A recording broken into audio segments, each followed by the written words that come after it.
Сайн мэцхан уу? Пенсилиний талаарх богино хэмжээний бичлэг хийж байхдаа ер нь энийг 1 минутанд ярихаар сэдв биш байна гэж бодсон учраас антибиотикийн талаар илүү дэлгэрэнгүй бичлэгийг бэлтгэн оруулаа. За, антибиотик гэдэг нэр маань өөрөө аягүй сонирхолтой. Грекээр анти буюу эсрэг, биос буюу амьдрал, өөрөөр хэлбэл амьдралын эсрэг гэсэн утгатай нэршил ахны. Тэгэхээр яагаад ингэж нэрийгдсэн бэ гэхээр бактерийн эсрэг нөлөөтэй учраас ийхүү нэрлсэн юм. За, яг бактерийг яаж устгаад байгаа юм бэ гэхээр тухайн бактерийн бүтцийг нь задлах, мембран бүрхүүлийг нь гэмтэх, уургийн нийлэгжил болон ээрийнхээ нийлэгжлийг нь дарамгуулждаг учраас тухайн бактерийн амин чухал процессууд байхгүй болчихно гэсэн үг шүү дээ. Тийм болохоор тухайн бактерийг үхэлд хүргэх юм уу эсвэл үржил олширлыг нь сатуулдаг байна. Иймээс антибиотик вирус биш, зөвхөн бактерид нөлөөлдөг байна. За, яг антибиотик нээхээс өмнө бактери гэдэг бол бидний мэдэх маш энгийн өвчлүүд, маш энгийн нөхцлүүд хүний амь насанд халтай байсан. Жишээлх юм бол менингитийн халдвар авсан 10 хүн тутмын 9 нас ордог байсан. Мөн дээрээс нь 1900-аад оны үед Америкийн нэгдсэн улсын иргэдийн дундаж наслалт 47 байсан. За, энэ мэт маш жижиг шалтгаанууд үхлийн аюултай байсан байна. За, энэ хүнд цаг үед стафилококкийн судалгаа эрчимтэй явагдаж байсан бөгөөд Флеминг үнэхээр санамсаргүй байдлаар пенсилинийг нээсэн байна. Тэгэхээр яагаад санамсаргүй байдал гэж байгаа вэ гэхээр судалгаа хийсэн Петрийн аюудаа ариутгалгүйгээр орхиод буцаж ирэх үед нь мэдээж агаарт маш их хэмжээний спор байдаг учраас Петрийн аюунд бохирдсон байсан хөгц мөгзрөөр. За, ингээд устгалд оруулахаас өмнө нэг зүйлийг ажилласан байна. Яг энэ пенсилиний мөөг ургасан газрын эргэн тойронд нь бактерийн клонууд нь жижигхэн болсон байсан буюу лизист ороод задарсан байсан. Тэгээ яг эндээс ахуулаад энэ хөгц мөгөнцөр чинь бактерийн эсрэг ямар нэгэн хортой бодисыг өөрөөсөө ялгаруулад байгаа юм биш гэдгийг илрүүлсэн байдаг байна. За, энэ дээр яг энэ пенсилинтэй холбоотой хулган дээр туршилт хийсэн түүний үр дүнг оруулж өгсөн байна.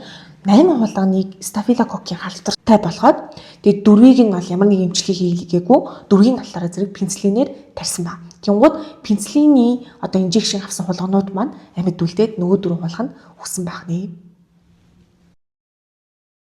Тэгэхээр яг түрүүнд дурдсанчлан микроорганизмуудаа хичнээн ингээ бичиж өрснөс ч гэсэндээ өөр хоорондоо маш юм тэмцэлтэй байдаг. Тэгээ түүний нэг жишээ нь пенсилин байна.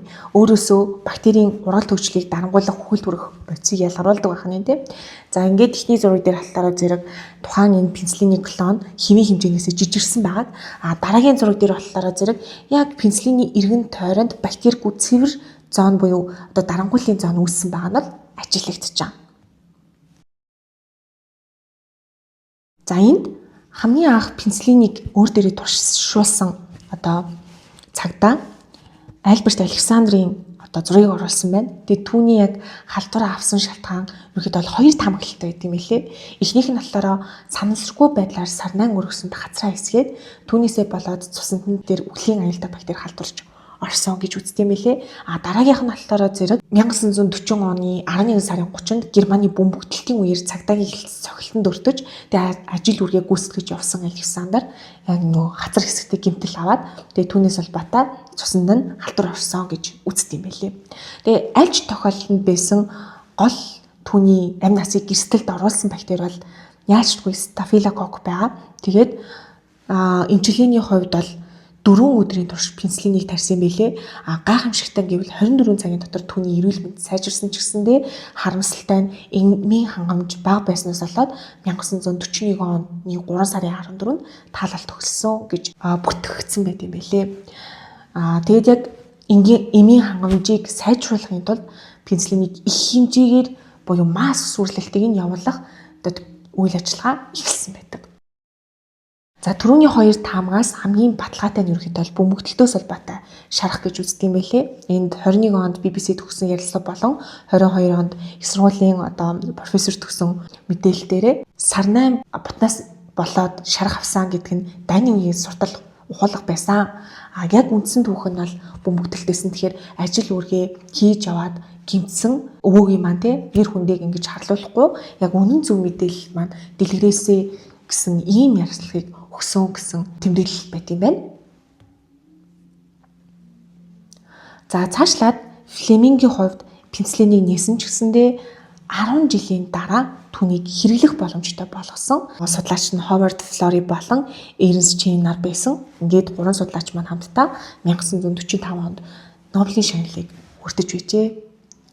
За ингээд пенициллинийг нээснээрээ маш олон хүний хэдэн сая хүний амь насыг бол аварч исэн байгаа. Тэгээ яг энэ постэр дээр гэлт явгууд пенициллины ачаар тэр гэртээ иргэн нэрлээ гэсэн байгаа нь ямар ингэж чухал нээлт байсан бэ гэдэг маань бол харагдаж байгаа юм.